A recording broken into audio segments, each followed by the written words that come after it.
Morning. Come on in. All right. Wow, how cozy. Look at this place. Would you like to know about my tree? Yeah, yeah. In 1982, my husband, Dan, was a highway patrolman, and he died in the line of duty, and my friends gave me this tree at his funeral. Wow. So I've had this tree for 43 years. You can keep something going a very long time if you just give it some love. So when I moved into this house 8 years ago, it was just done in desert things, and some of the largest plants you see were here. But then I just started adding because there was just way too much space. And I wanted things to be lush and I wanted things to be shady. But I have microclimates. I have little corners where the sun barely hits. I've planted quite a few things like that have you don't expect to see here, but that have succeeded. So right now we've come through the hot summer, and so some things look a little tough.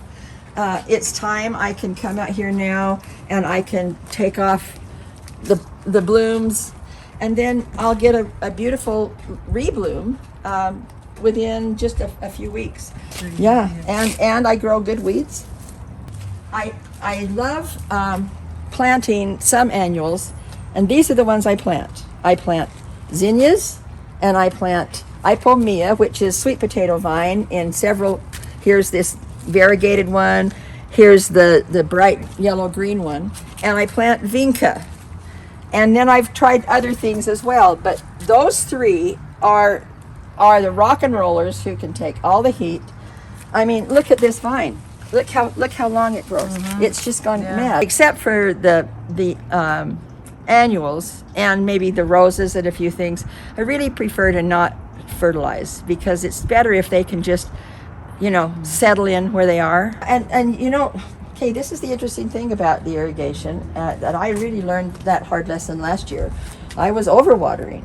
The plants tend to go into kind of a freeze in the summer, and so once they've got some moisture, they really don't need to be overwatered. It drowns them. Mm-hmm. That's what happens to them because they can't keep up. And so a deep watering less often in the summer is especially important. Some things are cute today and some things aren't, but this is a hardy hibiscus. This one comes back every year. I'm sorry they're not blooming for you today. There's a bloom on one of my roses. See, we get some this time of year, but pretty soon. Here's another one that's decided it's going to come. And I put up all of these for things to grow on. So I'm choosing plants that will take off and crawl up. I have this garden of earthly delights going on here, and it makes me happy. It's a happy place. I like things growing in it.